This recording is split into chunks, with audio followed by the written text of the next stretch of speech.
Whether you love or hate it, World of Warcraft has become a staple in the MMORPG universe. You're tasked with simple challenges such as kill 6 boars or collect 3 bear fur, or retrieve some lost supplies, and yet the game feels like a warm hug after a long, hard day.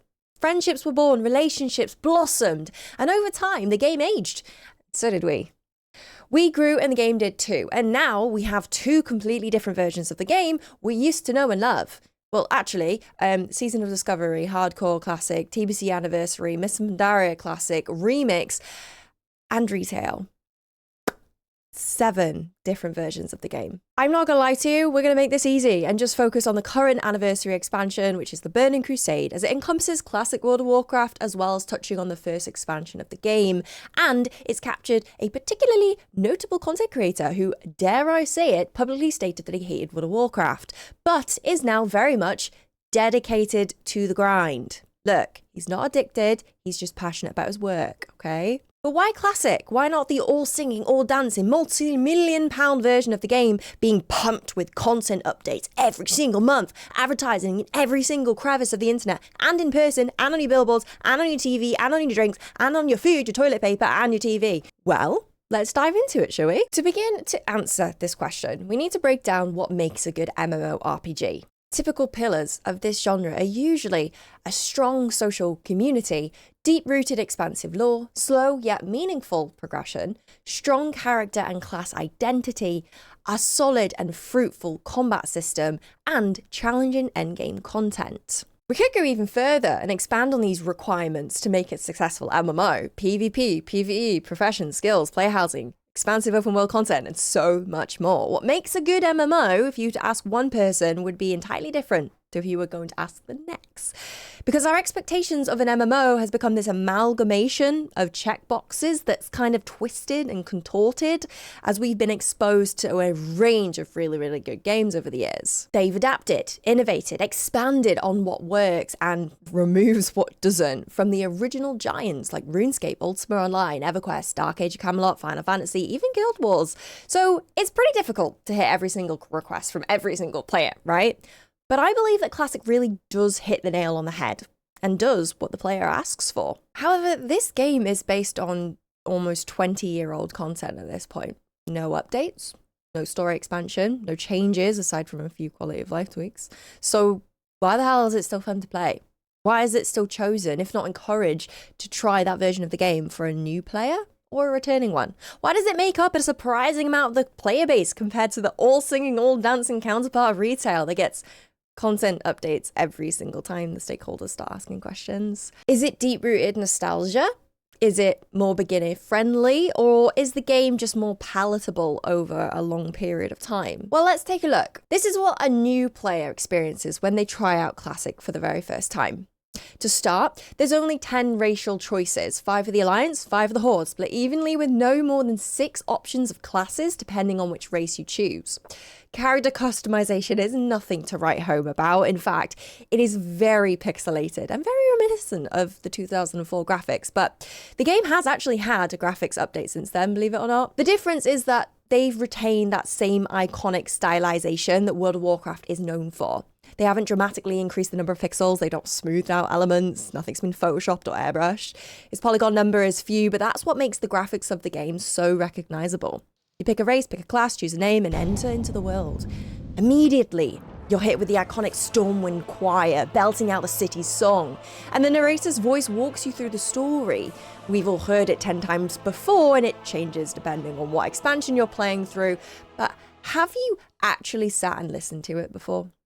This specifically is the Burning Crusade Anniversary realm. So the Burning Legion are here, Lordaeron has been decimated, the defenders of the Stormwind are called away to battle the Horde, and the defense of Stormwind are left up to its proud citizens. Immediately donning the title that you are part of this magnificent city and you, alongside everyone else, are responsible for keeping it safe. The way that this cinematic is written is actually really beautiful.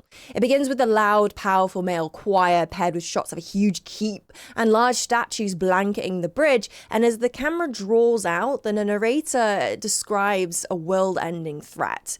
He then goes on to mention that the responsibility of this world isn't actually in your hands. They're in somebody else's, in the defenders of Stormwind who are they are. And so it shrinks your expectation of who you are and what you're currently capable to do. Then it zones in on that little chunk of peace and quiet that your character is currently living in. And this is paired with shots of the forest, the trees, the animals that live within. This is your home, right? And the narrator then goes on to explain that this piece of paradise needs protecting by the smaller folk. It takes a village to raise a child and also a village to defend it from harm. And you are one of these village folk. Now is the time for heroes, is spoken as the camera zooms in on your character. But heroes now has been established as anything from the mighty defenders of Stormwind to the fearless yet proud citizens. In this single cinematic, the scope of responsibility has been established. You're introduced to an apocalyptic threat, but by no means are you actually expected to contribute to it in any magnificent way. But that doesn't mean that your responsibilities as a citizen is any less important. There's still immediate danger, and you can just be a hero by keeping that at bay. And that is such great world building. There's threats a million miles away, but there's also a threat right here in your home that needs your attention. It sets the tone and pace for character development. You can't cast that many spells. You don't have that much health. You don't have any armor. Your character doesn't have the knowledge to go and fight off a big bad. Hell, you don't even know how to ride a mount yet. Now, let's flip this over to current World of Warcraft, skipping past the absolute train wreck of Exile's Reach, because I do not want to go back and revisit that. Actually, no. You know what? No. Let's do a TLDR of Exile's Reach for those who haven't seen my video on the new player experience of World of Warcraft retail, just to make it fair. You're on a boat. Bad dragons, sorry, big dragons, either side of you. Narrator tells you that you're mates and you're going off on an adventure despite you don't really know anyone. And you also know maybe 2 spells. But that's all right, because you're sparring with some geezer on a boat and learning how to be a hero on the way. Simple. Boat crashes, big dragons are captured, gotta rescue them because, you know, you're mates. Along the way, you kill some ogres, you rescue 1 dragon, you learn more spells, you go into the castle, you kill a big ogre with ease, and then your dragon mate can't shake the mental shackles from this now dead ogre that you managed to kill at level 9? 30 minutes into the game, you free your dragon mate, he then flies you to another island, cheers. On the way, you learn that these dragon mates of yours are actually some of the most powerful, if not most powerful beings in the entire game, capable of destroying an entire continent and breeding an army 1,000 times bigger than any other current army in the world. But oh my god, no, those ogres, they're obviously a big part of the world and you'll definitely hear from them again, right? Right? Okay, yeah, never mind. You're then plonked on an island, and it's called the Dragon Island. More mates around you, and you're introduced to this world-ending apocalyptic threat around you. Similar, right? But as a level 10 with a limited amount of spells, health, knowledge, wisdom, equipment, inventory, and general care for the world at all, you have to face that danger because you're the hero, you're the champion, and it's all on you. But hey, at least you can ride a mount! Ah! Right. Sarcastic tone of voice aside, and obviously the way I delivered that was completely different to the way I delivered the classic introduction, but there is reason behind that, because if we draw back the curtains and actually look at how it's established for a new player, it is so different. Here we quite see that the setup and introduction is so black and white, it's chalk and cheese, it's good and bad. Bias opinion incoming, obviously, otherwise you wouldn't be here, but Retail WoW gives way too much onus on a brand new character to tip the scales back in our favour, to defend our world. They're given so much authority over shaping and forming and saving this world before they can even get into grips with things like what's around them. A new player, they don't deserve that. They've not earned it. They've not done a single thing to prove themselves worthy. And yeah, you could probably argue that the events in the island just happened to be like right place, right time, and the player stepped up to the challenge and proved victorious. But I call bullshit. Minutes ago, this player is learning how to cast a spell on the boat, and now they're being spoken to by not just the keepers of Stormwind, not just the keepers of the Alliance or the Horde, but the keepers of Azeroth entirely to save the world. It's like starting Lord of the Rings in the middle of Return to the King. Wake up, Hobbit, here's a ring, get in Mordor, throw it in, good lad. Whereas, let's juxtapose that to Classic, where you're just a simple citizen. You're not tasked with big challenges of saving an entire nation. You matter but you're dealing with the smaller things first, and then working your way up to flushing out the orcs in Blackrock Mountain, and then facing Onyxia in her lair. There, right there, that is good character development in a way that aligns with typical storytelling that feels rewarding and satisfying as you climb up the ranks. Now, in terms of character creation, Retail does take the cake. You can choose between 14 races and 8 different classes, and so it's only a little bit extra compared to Classic for a new character. But there is up to 30 races once you unlock them. Customizability isn't a bad thing, I'll say that now. You can actually see your character in really good quality, and being able to remake yourself in a fantasy world however you like is definitely a great thing to have. But, and there is a but, it gets to a point where there is so much available, I beg the question, are we compensating for something? Like, do we really need 2 variants of trolls, 2 variants of orcs, 2 variants of gnomes, 3 variants of dwarves, 4 variants of elves? Like, is it totally necessary for them to be standalone races, or can they have just been like a toggle in the character customization panel? UI. UI bloat in Retail is a very, very big problem. Almost every expansion we get a new feature that wedges itself between an already busy UI, and sometimes it changes the keybinds that we've memorized to bring up certain things.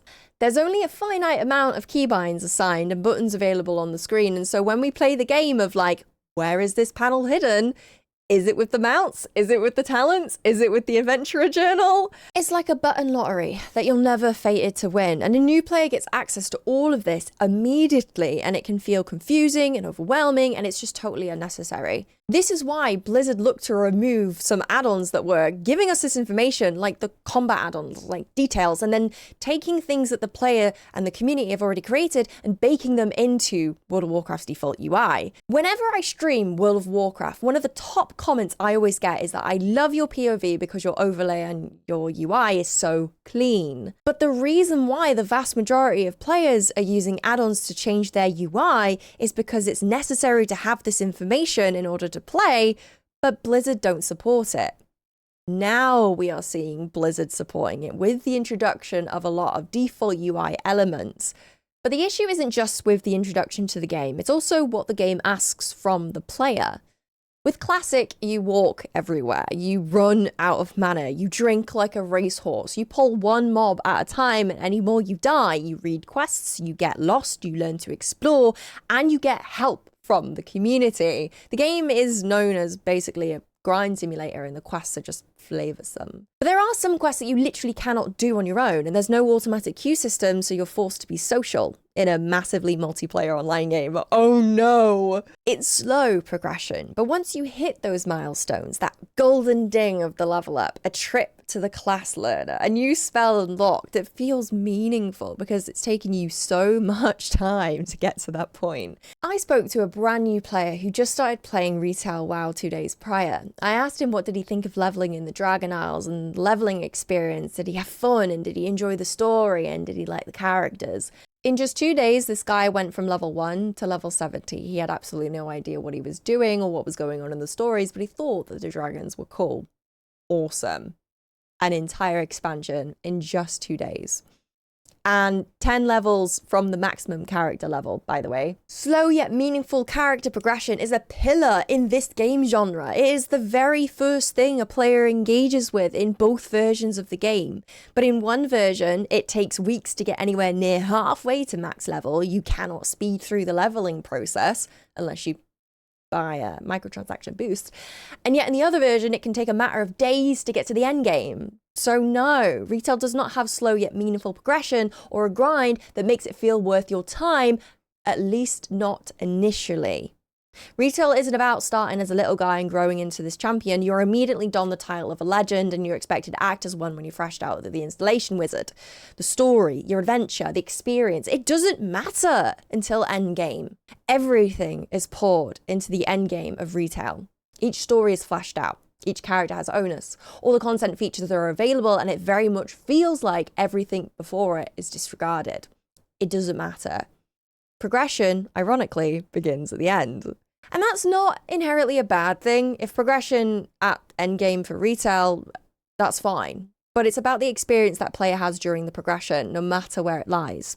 Yes, endgame in retail is extensive and challenging and expansive, but the pacing is a huge problem. The patch cadence is way too quick and it doesn't give a viable breathing time for content to really flourish. We've complained about this across the community for months and months, no, years. And Blizzard have apologized for the bugs that have come with a new patch because they've rushed it and they've promised time and time again it wouldn't happen. And yet we've seen the same apology right now in 2026 as we did in 2022. So are things really changing?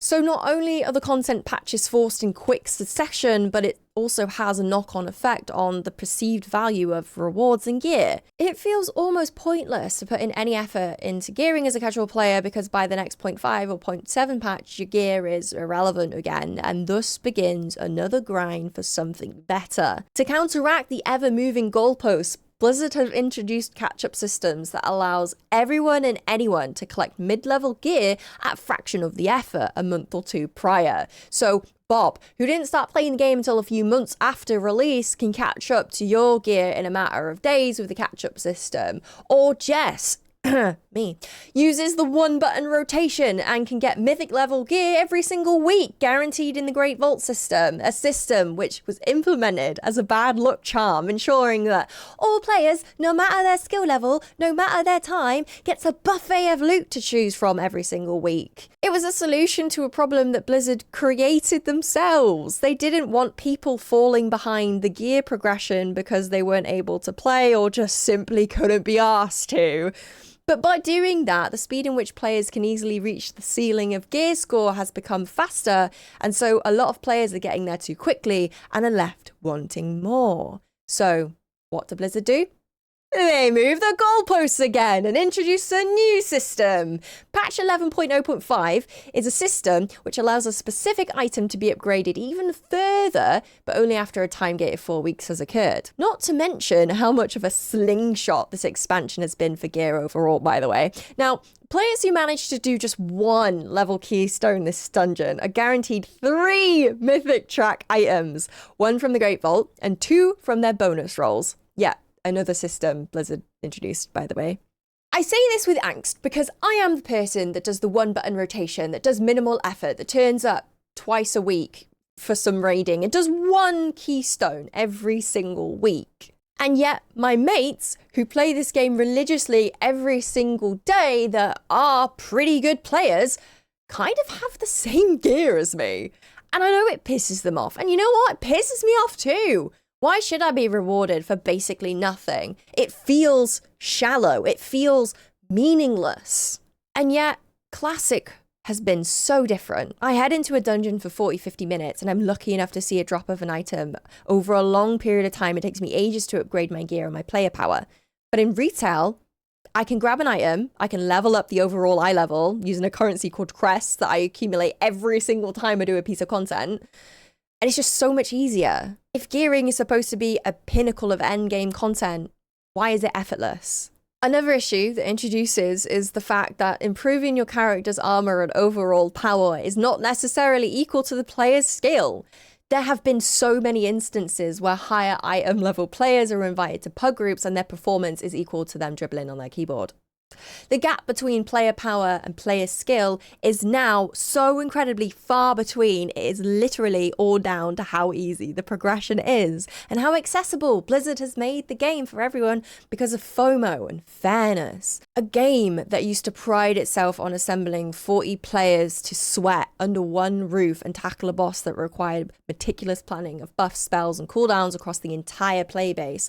But now you only see those environments to the top 1%. And yet, the rewards given to those players are also given to Miss One-Button Rotation over here for doing 1 level 10 keystone dungeon. Make it make sense. Classic is just a different model entirely, right? It slows you down, it forces you to engage with it, it balances monotony. The amount of effort you put in arguably makes the rewards feel like more rewarding?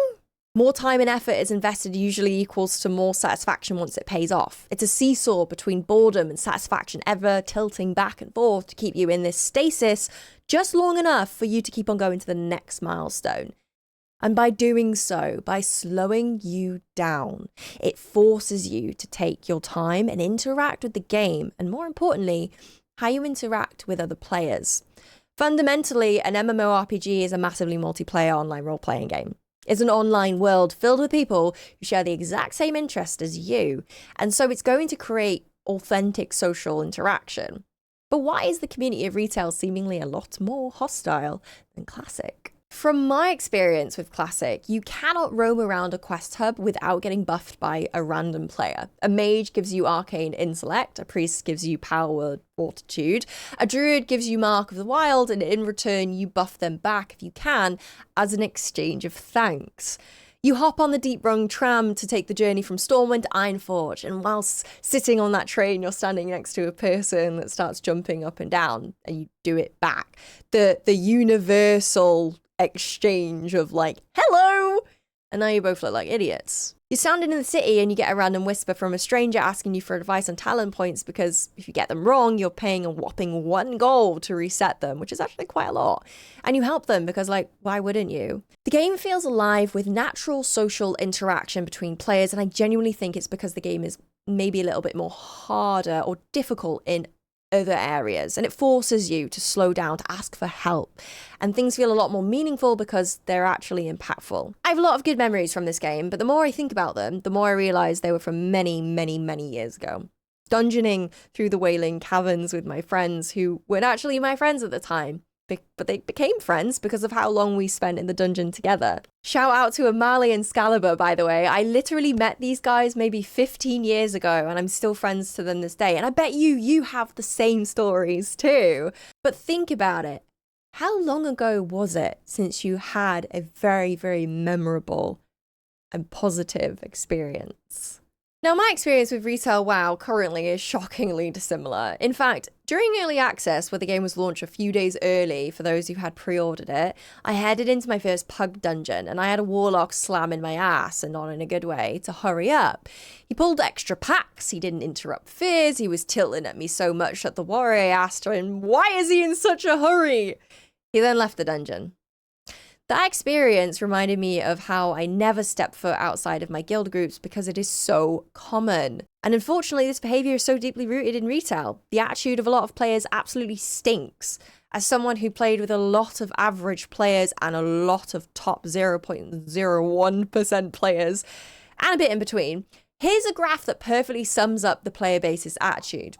The majority of players are okay, not abysmal, but good enough to get by. They fully understand what they're capable of and they're open to criticism.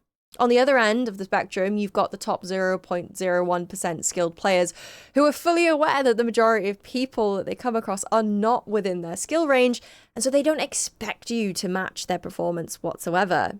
They tend to be a bit more lenient, a bit more chill, and actually kind of helpful. And you've got the absolute dungeon-dwelling sweaty rats that behave like they're God's gift with a stinky-ass attitude, who chew you out for not performing at their level when they can't even click their interrupt button, and get kicked off a mythic raiding team faster than you can say I told you so.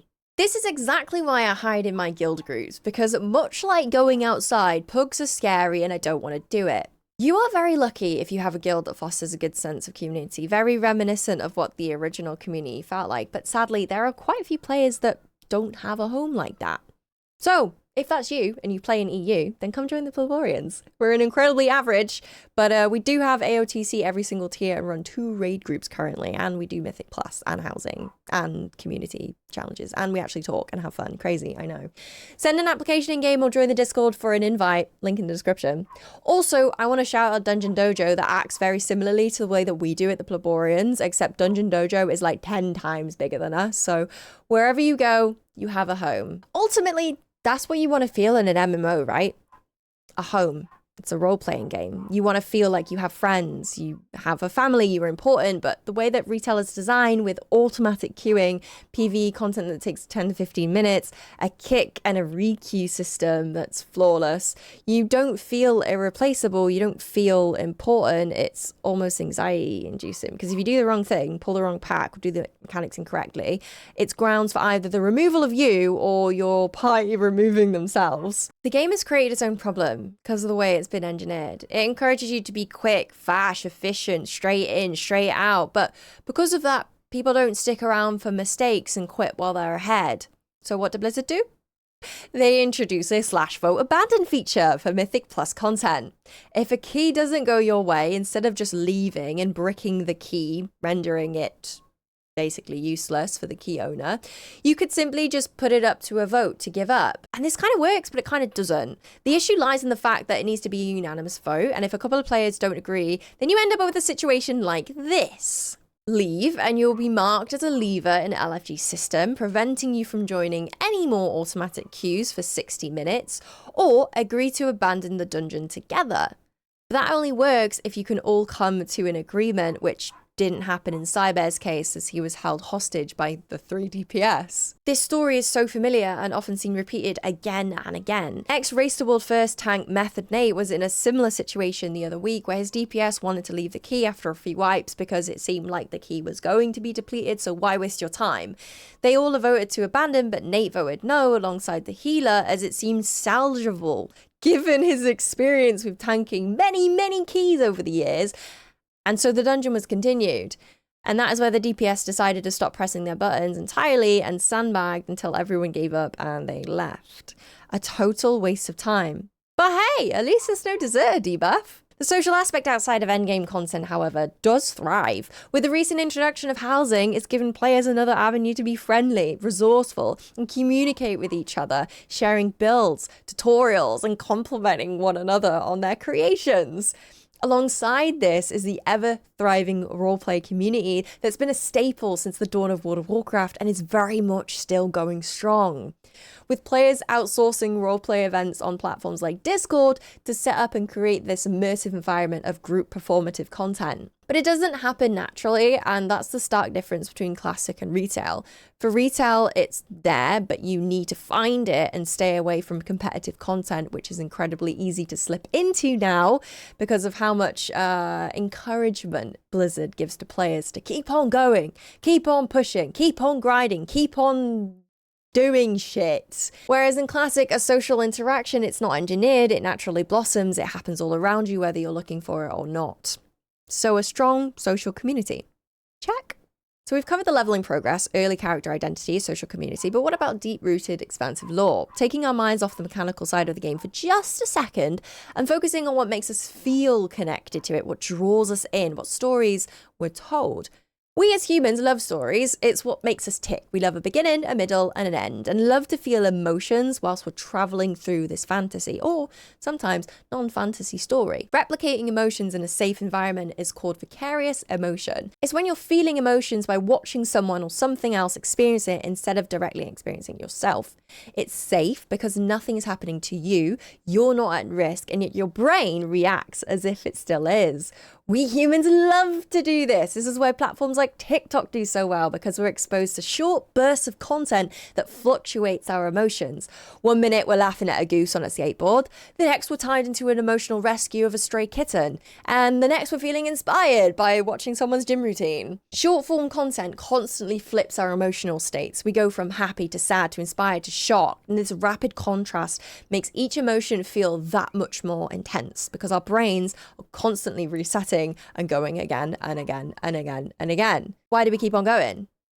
Dopamine. That lovely, beautiful neurotransmitting hormone that drives our need and want for pleasure and satisfaction. So you feel a strong emotion from a video and then that dopamine flags up like, hey, go to the next one just in case it's better. So you go to the next and then you go to the next. And before you know it, you've sunk an hour, maybe 2, into doom scrolling and essentially becoming a scourge slave of the Lich King, zombieing your way through the day because nothing quite hits the same as a scroll, does it?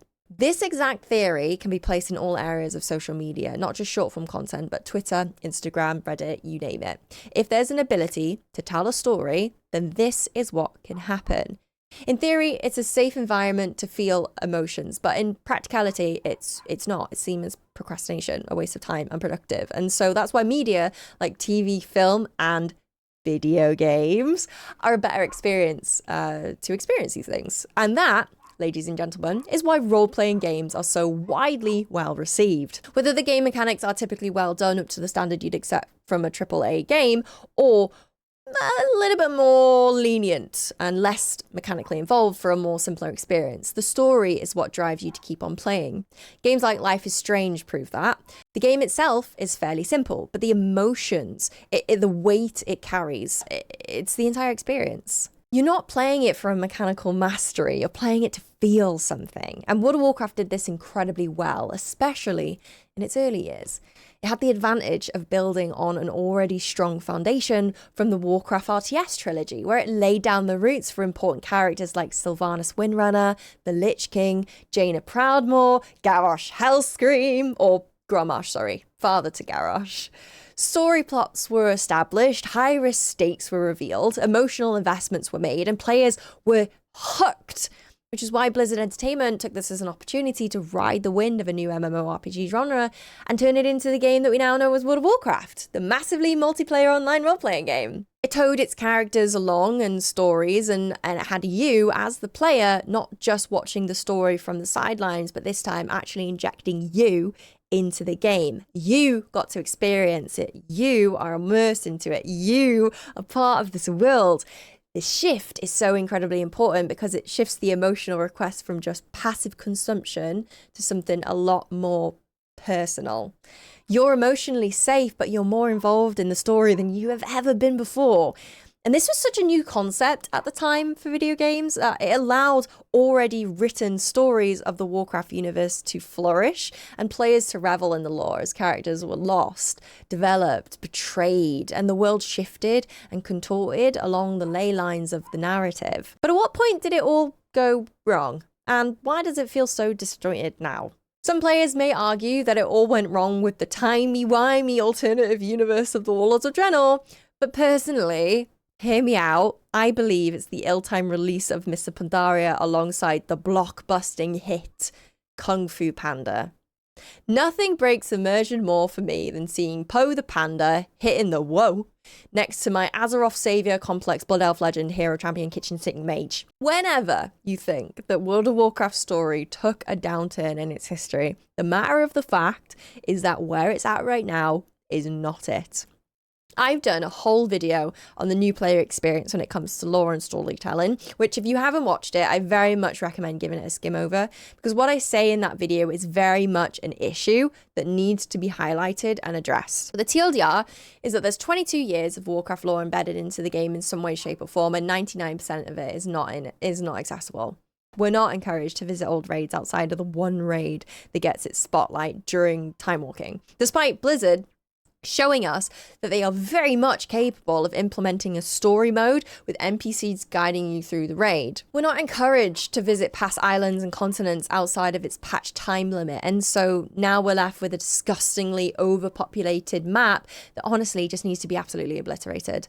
The one feature that they did give us to make old content viable again is only applicable to leveling new characters, and the second you reach a certain level, you're kicked out of that experience. We're given tidbits of storytelling via the form of lore walking, and yet half of the player base has absolutely no idea what it is, nor how to access it. Not to mention, a big portion of the story includes whichever raid is involved in that season, and yet a player doesn't have to do anything as far as questing requirements in order to access it. They can just be max level and just head on in.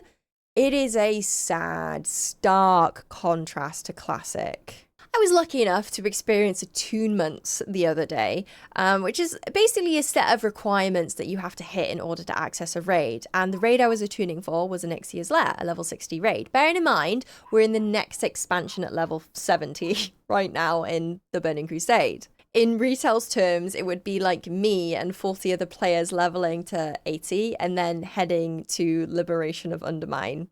You don't do that in retail. There's no point. There's no rhyme or reason why any player would do that other than achievements, maybe transmog, possibly a mount. There's no progression tied to it. No big rewards, no incentive to visit old content, and it's such a shame because over the years we've had some beautiful banging raids. Castle Nathria, Nighthold, Blackrock Foundry, Siege of Orgrimmar. Like, if you didn't get to experience these raids during its time, oh my god, it's such a shame because you never will. You will never get to experience it the same way we did. You won't feel the weight of Illidan Stormrage broken out of the egg in the mythic level of Gul'dan, and the impact it had on the story. Mechanically, you cannot. And the community won't help you with it either, because we're also focused on endgame, because that's what retail has become. On the flip side, we could be walking into the next expansion of Classic, being Wrath of the Lich King, and I could so easily still be attuning myself for a TBC raid and experiencing that monumental build-up to the next story, because that's the way the game's been developed. In a way, it allows the content breathing room to like just exist without it being penalized or time-gated.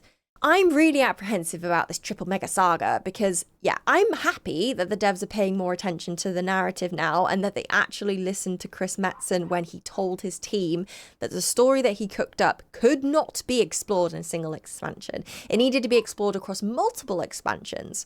It's heading in the right direction, but at the same time, what happens after that story is ended? Will a player ever be able to experience it again? Will the new player experience level them through the War Within, followed by Midnight, or will it be throwing them in the middle of the saga? Like, I have so many questions and so many worries and like no answers. And also no solutions to fix it. One last thing I will say on this, because I believe that storytelling within WoW is deeply rooted in its quests, and both the quality of the storytelling in Classic and Retail are equal. But Retail struggles with addressing the story that came before the now, whereas Classic, in the past, isn't plagued with lots of narrative because it's in the past. So I have no idea how to fix it for Retail, but something definitely needs to be done. I mentioned earlier about combat systems being a huge benefactor of the MMORPG genre, and I have to say, Classic combat kind of sucks. Mainly due to resource management. Now, I'm playing a paladin, and I'm tanking a dungeon with my group, and I want to be able to use all of my spells without worrying about running out of mana, but the truth of the matter is that you literally cannot do more than 1 or 2 full rotations without having to sit and drink. And this causes tension with classes that rely on building resources to spend their spells, like warriors. They build their rage during combat and then spend it during the encounter, making them particularly weak without it. And so they have the sense of like, go, go, go, go, go, go. Naturally, they want to keep the momentum going, but when you pair that with a healer that consumes mana or DPS that drinks, they have to go slow and at their pace, otherwise they hit like a soft willy.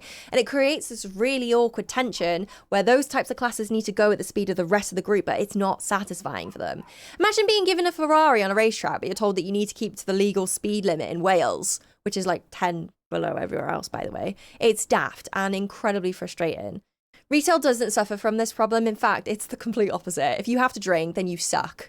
You've done something wrong. Drinking to regain mana just isn't a thing. You don't trade the mage at the start of the dungeon. You don't visit the innkeeper for milk. If your healer is then they're either faceplanting their keyboard or you as a tank are trying to be too hard to be now during the MDI and pulling too much. Not having resource limitations in Retail means that class identity can really flourish, and it's here you're able to clearly see the intricate detail of spell graphics and the passion that the devs have poured into them. Warriors roar and scream at the top of their lungs. Mages engulf themselves in flames and become a phoenix. Demon hunters rip open the fell inside them, and so much more. Raids become this beautiful dance of character identity, and the accessibility of this has become better and better as the years go on. With the introduction of the one-button rotation, it allows a simple rotation to happen with just the click of one button. Anyone and everyone is able to engage in combat, no matter their skill or possible disability. I wanted to see just how good the one-button rotation is, so I challenged myself to try the one-button rotation during delves on a new class. The Devourer Demon Hunter is a ranged DPS spec, and I didn't know what I was doing. I'm a tank, I don't play DTS. DTS? But I managed to get to the level 10 delve just with the one-button rotation, and sure, it doesn't use cooldowns. But the abilities are highlighted when they become appropriate to use. Blizzard's new UI overhaul brought cooldown managers and other accessibility functions, so it was kind of easy to do, and I have to say, I successfully did it. This is a far, far cry from the harsh conditions of Classic. There's no helpers, no handouts, no hand-holding. You either learn to play your class properly, or you die trying. You spend your gold wisely on learning certain spells, or you bankrupt yourself. It's as simple as that. You can visit external guides to give you an indication on how to play your class, but good luck trying to shift through all that information if you're used to Retail guides. There's no talent string copying here, no quick breakdown on rotation, nor simplified options on character choices. With every possible class solution, there's an intricate dance it does with the members of your party. Option A is viable if when X, Y, and Z is available and the moon lines up with the quarter-star union of the decade. There's no GCSE bite-size equivalent here, and so you spend your time reading through the 1,000-page essay that these classic authors are doing, or you learn it from your guildies, because they actually will teach you. And that, my friend, is another reason why the classic social community flourishes. Mutual hardship! So retail combat is easier, and it looks better, there's more buttons available, but the game will hold your hand to a point where it's not awfully challenging. Classic combat is harder. It takes meticulous planning of spells and buffs and punishes when you choose wrongly with no forgiveness. It's an ironic statement to make. Something seemingly easier is arguably harder than its counterpart. But as someone who has played both retail and classic extensively, this is my opinion. Every pull matters. You plan, you manage resource, you fuck up, you die. It's a long walk back to the dungeon entrance. Classic combat isn't mechanically deeper, it's just contextually more meaningful. Meaningful, the very word that can encompass the feeling of why classic feels more like World of Warcraft than retail. The game isn't about you being the hero, saving Azeroth, defeating the big bad all day, every patch, every pre-patch, every 0.5, every 0.7. It just allows you to exist in the world and you earn your place over time. You're not immediately the chosen one. The world doesn't revolve around you. And that provides meaning. It respects your journey as a player, allowing you to find your feet first and conquer the kobolds in the mines or defeat the zombies along the Great Scar. It respects the scale of your character. It respects your time with meaningful yet slow progression. And more importantly, it doesn't try to entertain you every second, every minute of every day. It's okay to be bored.